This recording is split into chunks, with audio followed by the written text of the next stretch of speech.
stop scrolling sebab kita nak break dan borak.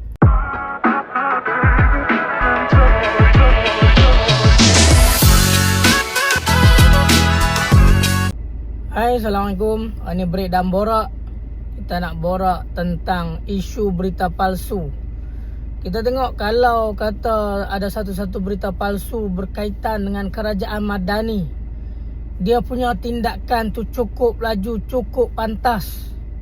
Tapi kalau berita palsu melibatkan pembangkang ataupun Perikatan Nasional lah khususnya, yang tu lambat. Kadang-kadang berita palsu tu dah ke mana-mana lah. Kan? Orang siap boleh share lagi berita palsu tu. Tapi kalau kata yang berkenaan dengan kerajaan, jangan buat main lah. Dia boleh main tangkap segala macam. Macam baru-baru ni kita tengok ada satu berita berkenaan dengan Christmas yang tak lama lagi ni. Mungkin akan ada pengumuman tol percuma dan sebagainya. Ada satu berita palsu daripada Harakat Daily. Dia cuba nak manipulasi kan.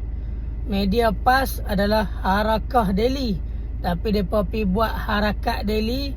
Mereka pergi bos itu MP Jasin.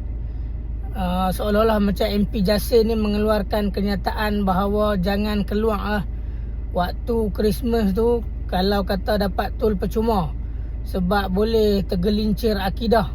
Seolah-olah macam kita meraihkan Christmas tu. Sebenarnya kenyataan tu tak pernah langsung dikeluarkan oleh MP Jasin. Tapi berita palsu tu saja dikreat, saja dibuat-buat untuk memburukkan lagi keadaan. Jadi kita mohonlah untuk kerajaan supaya ambil tindakan. Bukan sahaja berita palsu yang melibatkan kerajaan, tapi apa-apa pun berita palsu, tambah-tambah ni jelas nak manipulasikan, nak memburukkan MP Jasin.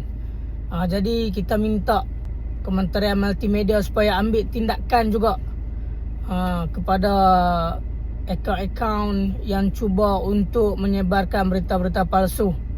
Okey.